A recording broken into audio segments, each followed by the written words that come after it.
Alors, bonjour les amis, j'espère que vous allez bien. Donc, aujourd'hui, nous allons travailler sur un nouveau projet. Le projet d'aujourd'hui porte sur un convertisseur de texte en parole, d'accord? Donc, le voilà ici, représenté de cette façon. Voilà l'interface que nous allons créer dans ce projet. Donc là, nous avons premièrement un H1 que nous avons mis là. Donc, texte convertisseur. Et là, nous avons une zone de texte, d'accord? Donc là, nous avons une liste déroulante, d'accord, des différents types de voix que Microsoft nous offre, d'accord. Donc, ça sont les traducteurs, ok. Donc là, vous n'aurez qu'à choisir un traducteur. Et puis, bon, pour celui-là, on écrit quelque chose. Bonjour, bonjour madame. D'accord. Donc là, une fois que ceci est fait, on clique. Bonjour madame. Donc là, il lit bonne heure, madame. Vous voyez, en fait, par rapport au son et l'accent. Donc, on prend un peu celui-là, le son français pour voir. Bonjour madame. Donc là, vous voyez, il lit très bien, bonjour madame, d'accord? Donc, c'est sur, c'est sur ça que nous allons travailler aujourd'hui, d'accord? Donc, pour vite commencer, nous allons revenir sur notre éditeur de texte, d'accord? Donc, notre éditeur de texte est bel et bien là. Donc, nous avons déjà reparti également notre travail comme d'habitude. Donc, dans notre dossier, nous avons un bouton qui, donc, nous avons une photo d'abord qui va nous permettre de vouloir élargir de vouloir créer en fait notre bouton dans notre projet, d'accord? Et là, nous avons nos trois pages nos trois pages comme d'habitude. Nous avons un index HTML, CSS et JavaScript, d'accord? Donc là, nous allons commencer. Premièrement, nous allons venir sur notre HTML. Donc, sur le HTML, qu'est-ce que nous allons faire? Nous allons créer premièrement un form, d'accord? Donc, nous allons créer un form.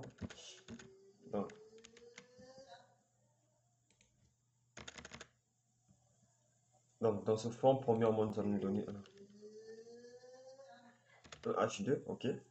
Donc, ce H2, nous allons lui donner un convertisseur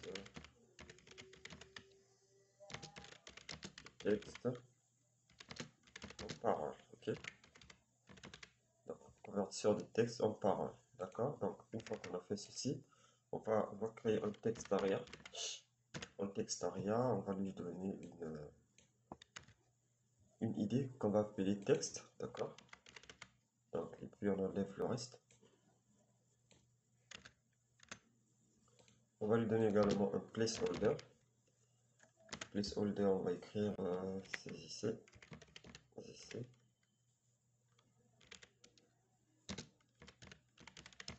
texte, plus les trois points, d'accord? Donc, une fois que ceci fait, nous allons créer maintenant un select. D'accord? Donc, dans le select, on va lui donner une idée qu'on va appeler val, comme valeur. On va mettre valeur, val. Donc, on va juste val. Ok? Donc, une fois que les deux sont créés, on va maintenant créer un bouton. D'accord? Donc, on va créer un bouton. On va mettre un type aussi. On va mettre un type. Bouton tout simplement. Et puis, on va lui créer maintenant une classe. Classe qu'on va appeler BTL. Bouton. D'accord? Donc voilà notre bouton qui a été créé. Donc on va revenir sur notre page pour l'ouvrir sur notre navigateur. D'accord? Donc voilà ce que nous avons écrit sur notre page. D'accord? Dans notre code. Ok. Donc on va revenir sur notre navigateur. On va maintenant prendre le CSS. D'accord? Donc on va créer premièrement un body. On va lui donner une margin, on va annuler carrément les, les côtés. D'accord? Donc on va lui donner également un background. Background couleur, background tout simplement, linéaire, gradure. D'accord, donc on lui donne 0F, 0F, 0F. D'accord, donc une fois que ceci fait, on met une virgule, on donne RGB, on donne 219, 223 et 6. D'accord, donc on sauvegarde et puis on revient un peu sur notre. Donc on vient d'avoir un background. repeat now, no repeat, d'accord, no repeat, et puis on lui met également un edge. Donc, on voudrait qu'il puisse prendre toute la page, d'accord, sans VH. Donc on revient pour actualiser un peu pour voir. Donc là, voilà notre style notre body qui vient d'avoir de la couleur, d'accord? Donc nous l'avons mis du dégradé, ok? Donc on va revenir sur notre navigateur. Donc on va indexer le HD.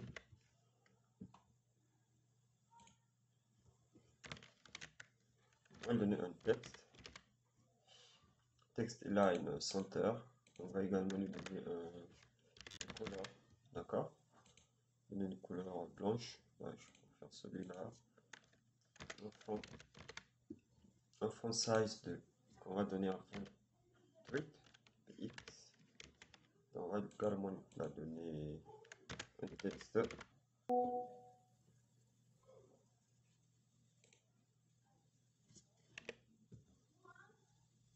Transform. D'accord, donc on actualise un peu pour venir voir ce que cela donne.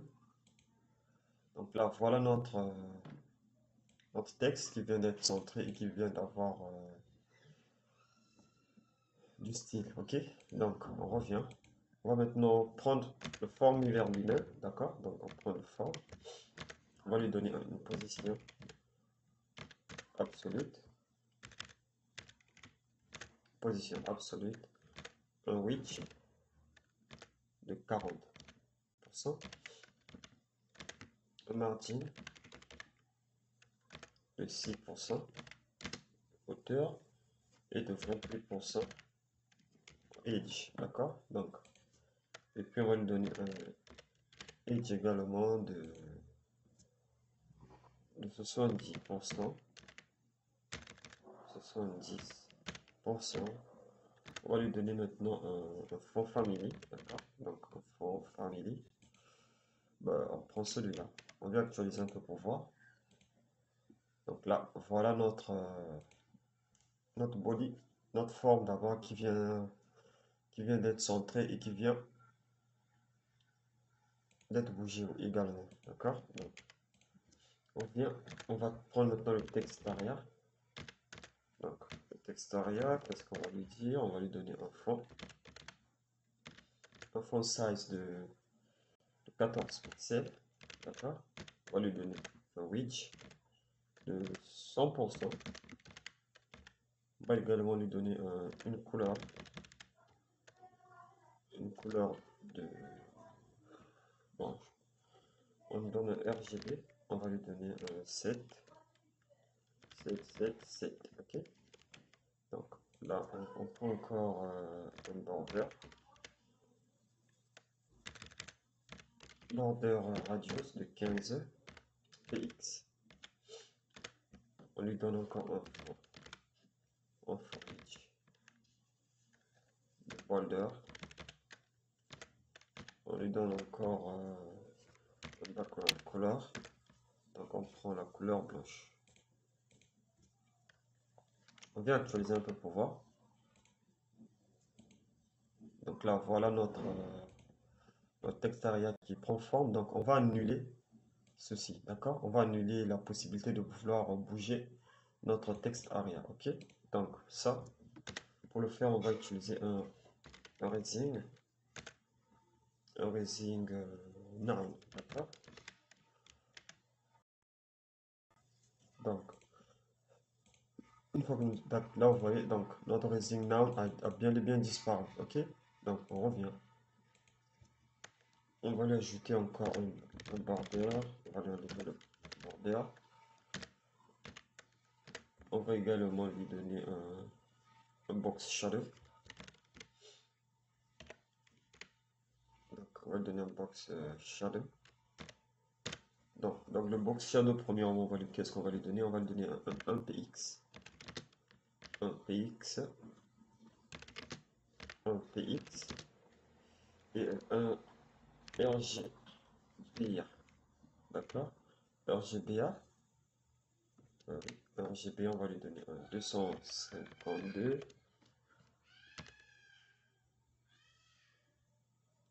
251, on donne 251. Ok, donc, on essaie un peu de faire ça et puis on va essayer de rendre un peu la couleur un peu floue. Ok, donc un peu ça pour voir. On revient. Donc là, bah, je pense que vient de se faire voir, je crois. Oui.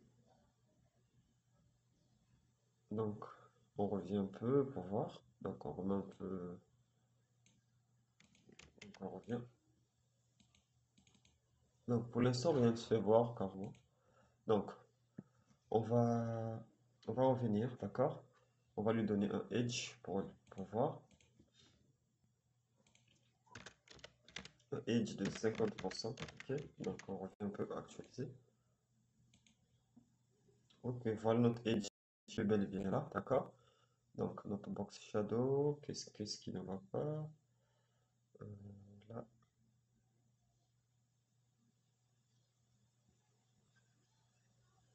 Donc sur notre box shadow, qu'est-ce qui ne va pas? On va venir actualiser un peu pour voir.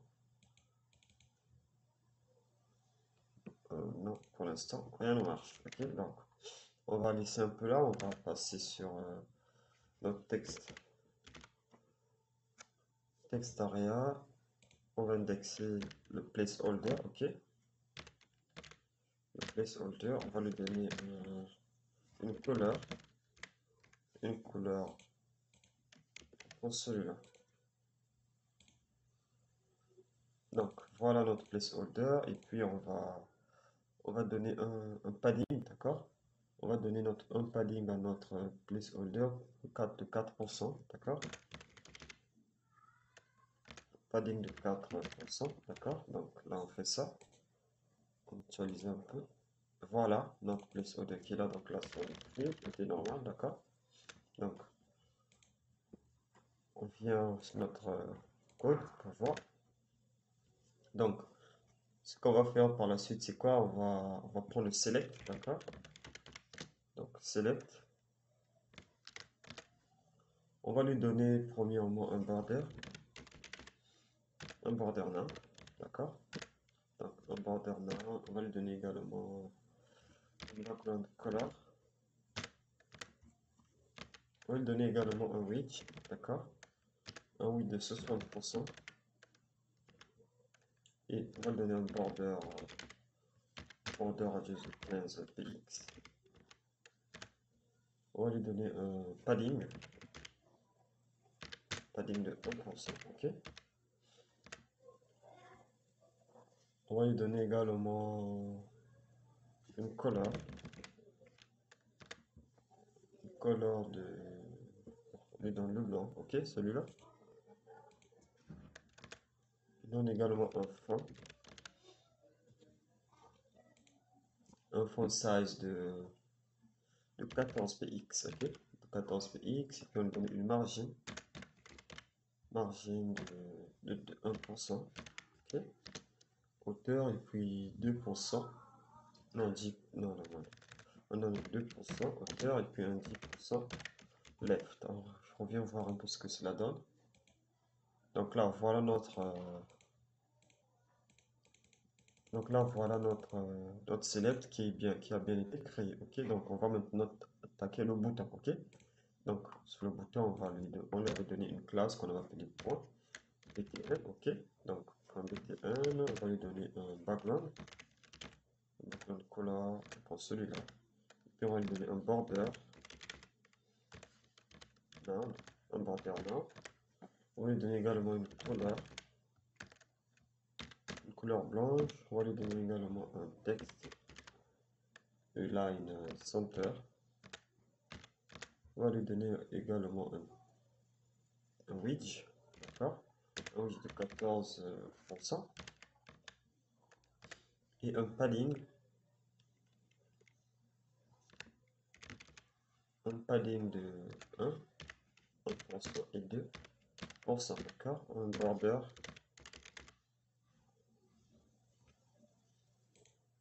On va donner un border radius de 15 px, ok? Donc, on revient actualiser un peu pour voir. Il est bien là. Et ce qu'on va lui donner à la fin, c'est quoi? Un curseur point. D'accord? Donc, on revient sur notre HTML, d'accord, dans notre bouton ici. On va lui donner une image, ok? Image. Donc, l'image qu'on va lui donner, c'est quoi? C'est play. Play. Donc là, on met play. D'accord? Donc, on revient actualiser pour voir. Voilà notre image qui est en grand caractère. Donc, ce qu'on doit faire, on doit diminuer cette image, ok? Donc, on va revenir sur notre CSS. On va prendre une image. Puisqu'il n'y a qu'une seule image de notre projet, on va l'indexer directement. On va le donner un width de 17px, ok?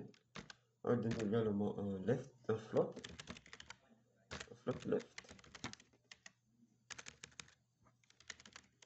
Donc, on a actualiser un peu pour voir. Là, voilà notre image qui est bien là. Donc, ce qu'on doit faire, c'est quoi? On va écrire un texte là-dedans. On va revenir ici. On va écrire ici, on va mettre play. D'accord?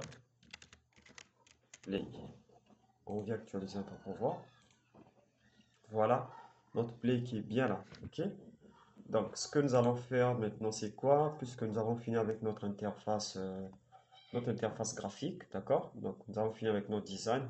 Ce que nous allons faire, nous allons maintenant travailler sur tout ce qui est relatif au JavaScript, d'accord? Donc, pour cela, nous allons revenir sur notre JavaScript. Donc, notre JavaScript est là. Premièrement, ce que nous allons faire, premièrement, c'est quoi? Nous allons déclarer une variable let, d'accord? Donc, let, on va l'appeler parole, ok, qui sera égal à new speech, synthesis,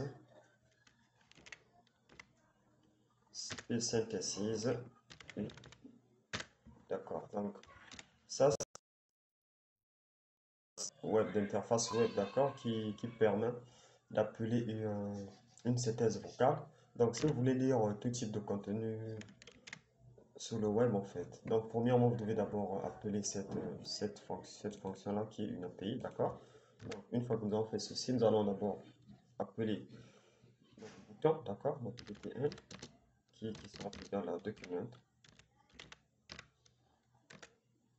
.get c'est une classe query selector, d'accord. Donc query selector, on lui met point btn, ok. Une fois que ceci fait, nous allons également appeler notre texte, d'accord. Donc texte qui est égal à document point get element by id. Donc on va appeler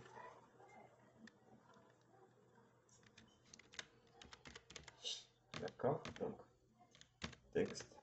Nous allons également appeler val, d'accord, qui est égal à document point get element by id. Donc nous allons appeler val, ok.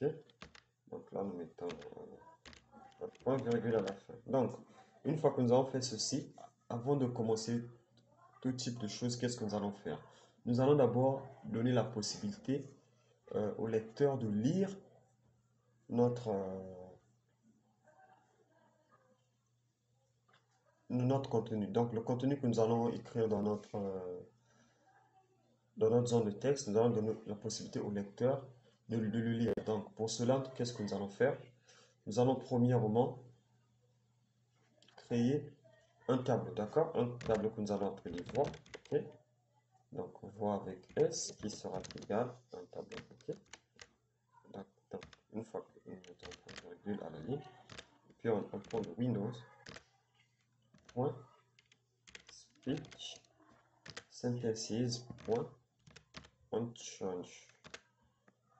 On voit ici change, d'accord, qui est égal, donc là on déclare premièrement une fonction et puis on met une fonction fléchée. Donc premièrement nous allons voir on passe la voix point voice, donc voice qui est égal à voice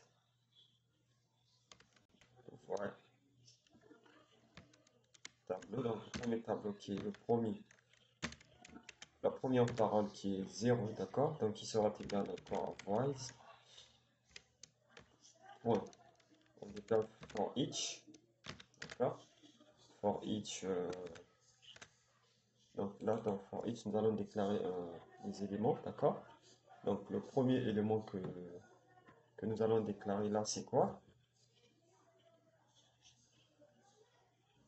Non, je pense que nous avons fait une erreur. Donc, je suis allé un peu trop vite, je crois, parce que j'ai tout simplement déclaré, comment est-ce qu'on appelle ça?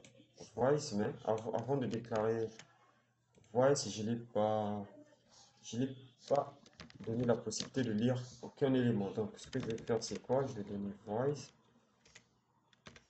point, qui est égal, voice, qui est égal à window, d'accord? Window, point, speak, speak, point, get, get voices, d'accord? Get voices, là, on met les parenthèses et puis on met un point virgule à la fin, d'accord? Donc voilà ce que nous avons fait, et puis par la suite nous allons déclarer une fonction for each. Donc le tableau nous allons l'appeler voice, d'accord, qui est voice. Donc les éléments ici, premièrement l'élément qui sera là, c'est quoi? C'est une fonction, d'accord? Donc là, qu'est-ce que nous allons faire? Nous allons enlever, nous allons réduire ça. Donc nous allons enlever tout ça, ok? Donc ce que nous allons faire là, c'est quoi? Nous allons déclarer, on va mettre une parenthèse, nous allons donner void, d'accord, virgule, nous allons mettre un A, ok? Donc, une fois que ceci fait, ce que nous allons faire maintenant, c'est quoi? Nous allons lui donner un var, point, option. Donc, nous allons lui mettre le tableau qui est A, ok? Qui sera égal à new, point, option avec un O majuscule, d'accord? Donc, il n'y a pas de option, donc on fait ça. Non, pas comme ça. Option avec un O majuscule. Ok, options. Et puis on met voice, virgule, d'accord? Name, point name, point, virgule, on met le A. Ok? Donc là on ferme avec un point virgule. Il a mis new, pas new. Donc new, on va donner option tout simplement. Ok? Donc là, il est bien là. Donc une fois que nous avons fait ceci, qu'est-ce que nous allons faire? On va revenir sur notre éditeur et actualiser. Donc là, vous voyez, ce qu'il y a maintenant, c'est quoi? Nous avons en fait inséré la liste des différents traducteurs en fait que Microsoft nous offre par défaut, d'accord? Donc la liste sont là, il y a une liste assez conséquente, donc vous n'aurez qu'à faire le choix par vous-même, d'accord? Donc une fois que ceci est fait, ce que nous allons faire maintenant, c'est que nous allons travailler sur le bouton pour donner la possibilité, une fois qu'on va écrire là-dessus, pour qu'on clique et pour qu'il puisse lire notre élément, d'accord? Donc avant de faire ça, qu'est-ce que nous allons faire? Nous allons déclarer premièrement nous allons appeler premièrement notre bouton, ok? Notre bouton que nous allons appeler btn, d'accord? btn.adventListener, adventListener. Donc là, nous avons premièrement notre événement qui clique, d'accord? Donc clique, on met une fonction fléchée, ok?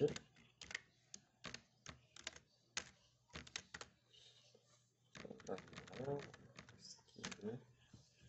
Donc là, on ferme avec la parenthèse, ok? Donc, dans notre fonction fléchée, qu'est-ce qu'on va lui dire? Donc, on va lui dire parole, pour texte qui est égal à txt, point value, d'accord, value, point virgule. Donc, nous allons maintenant donner cette parole à Windows pour qu'il puisse lire notre élément, d'accord, point, speak synthèse, point, speak, d'accord, speak, entre parenthèses, on met maintenant la parole, d'accord, donc on va mettre nos points virgule là à la fin. On revient voir un peu ce que cela donne dans notre navigateur, d'accord? Donc, une fois qu'on actualise, on écrit quelque chose. Salut, salut.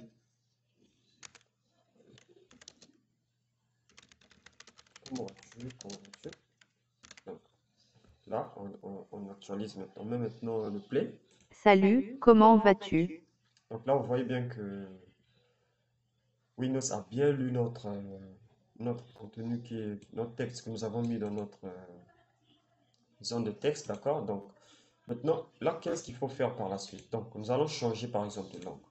Donc là, lorsqu'on clique, Salut, comment vas-tu? donc on constate que la langue est toujours la même. Donc maintenant, ce qui doit se passer, c'est quoi? Lorsqu'on doit travailler sur le changement de la langue, d'accord? Donc lorsqu'on va changer la langue automatiquement, lorsqu'on clique, Salut, comment vas-tu? donc la voix doit changer puisque c'est pas une même personne qui fait la traduction, d'accord? Donc on va revenir. On va également mettre Val qui est notre zone de sélection, Advent Listener, d'accord? Advent Listener. Donc on va le donner. Change, d'accord? Non, change. Ok, virgule. Donc on est là.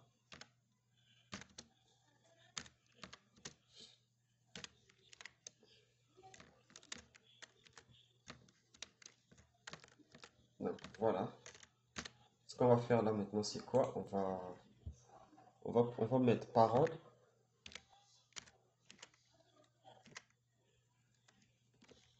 Donc là, ce qu'on va faire là, c'est quoi? On va lui mettre. Bah, ça, c'est quoi? C'est bizarre quand même. Mais j'ai quand même l'impression qu'il est en train de tout implémenter tout ce que j'ai envie d'écrire en fait. Donc là, on va mettre en voice. Donc on va mettre une parole, d'accord? Parole. Donc on met le majuscule. Parole. Point. Voice. Qui est égal à voice. Qui est égal à voice. Voice. Oui. Voice. Parenthèse. Donc crochet d'abord, on met val. Point. Value. D'accord? Value. Et puis on met le point virgule. D'accord? Donc on revient sur notre éditeur de notre navigateur et actualisant pour voir. Bon, donc on met salut. Comment vas-tu? On clique. Salut, comment vas-tu? Donc on essaie un peu de changer de voix pour voir. D'accord? Donc là on a changé de voix. ثالث كومنت فوزت علامة استفهام. Je comprends pas. Qu'est-ce qu'il a fait déjà? Il a lu. Attends. Attendez, on va prendre notre voix pour voir. ثالث كومنت فوزت علامة استفهام. Donc là, vous voyez que lorsqu'on change de langue, en fait, on a plusieurs types de langues, d'accord? Donc c'est à vous tout simplement de choisir la langue que vous voulez, telle que celui-là. Salut, comment vas-tu? Donc ça, c'est la voix d'un homme, ok? On prend celui-là, Julie. Salut, comment vas-tu? Donc là, vous voyez que le changement de langue marche effectivement. Très bien. Donc là, ce que vous devez faire tout simplement, c'est quoi? C'est à vous d'écrire. Donc vous devez écrire, vous pouvez écrire tout type d'éléments que vous voulez, donc du contenu que vous voulez dans la zone de texte. Et puis, c'est à lui de traduire pour vous, d'accord? Donc si vous voulez utiliser ce projet dans ce sens-là, voilà le projet qui est complet, d'accord? Donc on revient un peu pour voir ce que nous pouvons modifier par la suite. Bon, pour l'instant, je pense que tout est bon. Donc, ce projet, en fait, alors, les amis, donc, ce projet, il touche à sa fin. Donc, ce que je vais vous demander de faire, c'est quoi? C'est retravailler ce projet, vous également à la maison. Et puis, essayer de trouver des solutions, comment est-ce que vous pouvez introduire ce mini projet dans les différents projets que vous travaillez et en quoi cela va vous servir, d'accord? Donc, je vous dis merci d'avoir visionné cette vidéo et à très bientôt. Donc, n'oubliez pas de vous abonner, de liker et on se dit à très bientôt dans